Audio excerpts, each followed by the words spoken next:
When war veteran Brian was blown up by an IED, he lost both of his legs, and when he got home to resume a normal life, he continued to struggle with pain and finally turned to drugs to numb it. He was depressed and hit rock bottom. One day, he met former NFL player David Vobra. He met David in a parking lot. The following is a story of how David's gym and his passion for helping veterans heal, how it changed the veteran's life. Enjoy, and God bless.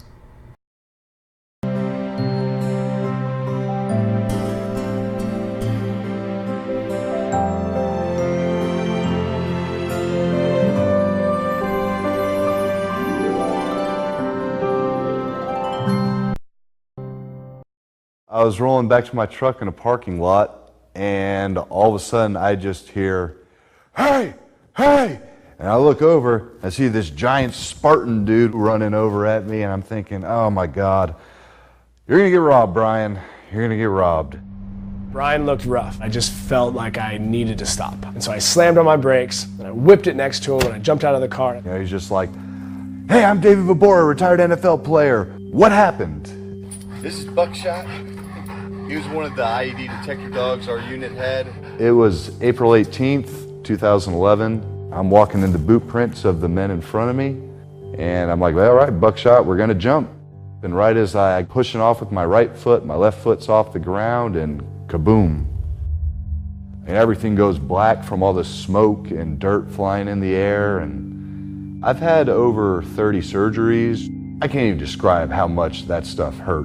And you go and you tell them, hey, this still hurts. And they're like, well, I think you're abusing your meds. And I'm like, okay, well, I'm gonna go buy heroin. The time when I stopped in that parking lot, he was severely addicted to heroin, had just gotten out of a second detox, and he was going to bed every single night with a pistol next to his body.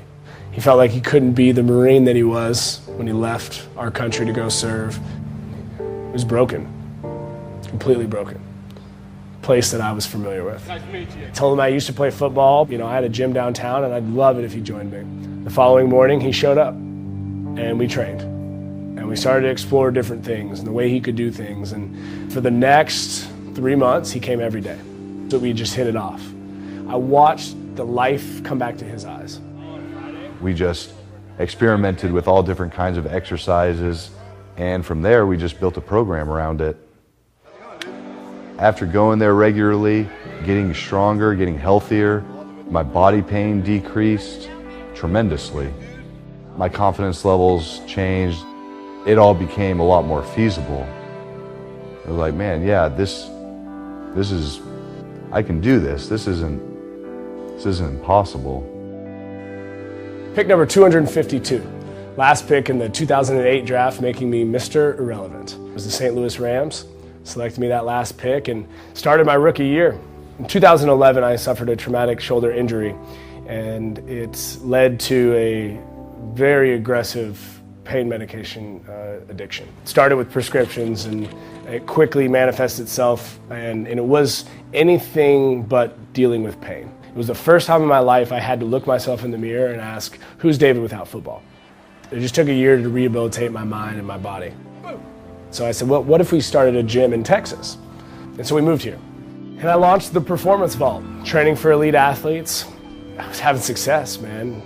NFL athletes, Olympic athletes, making good money, finding the groove, and then it all changed. Staff Sergeant Travis Mills. He was one of 5 living veteran quadruple amputees.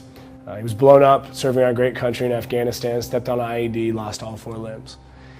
I was way across the room, and I saw him walk in, and I was just drawn to him. And I looked at him and I said, when was the last time you worked out?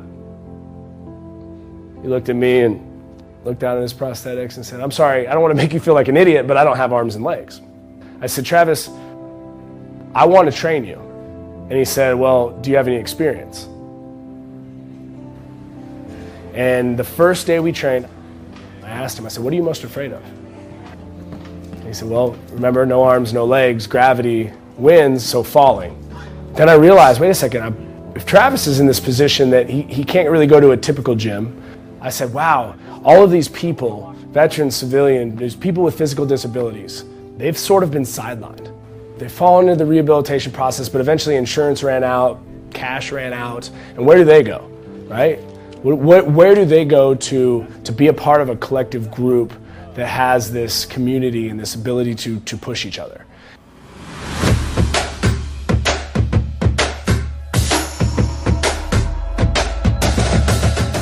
You know, as they graduate this 9-week course and they continue to train as alumni, they recognize that they have this ability to train new people like them.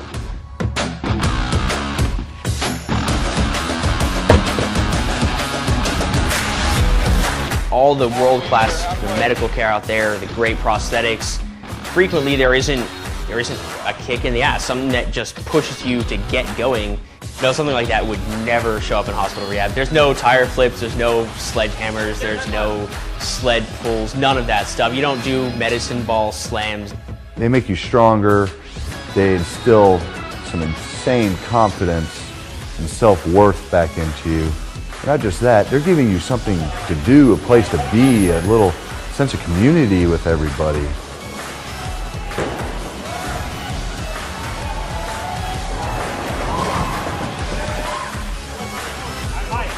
David's program, it's invaluable.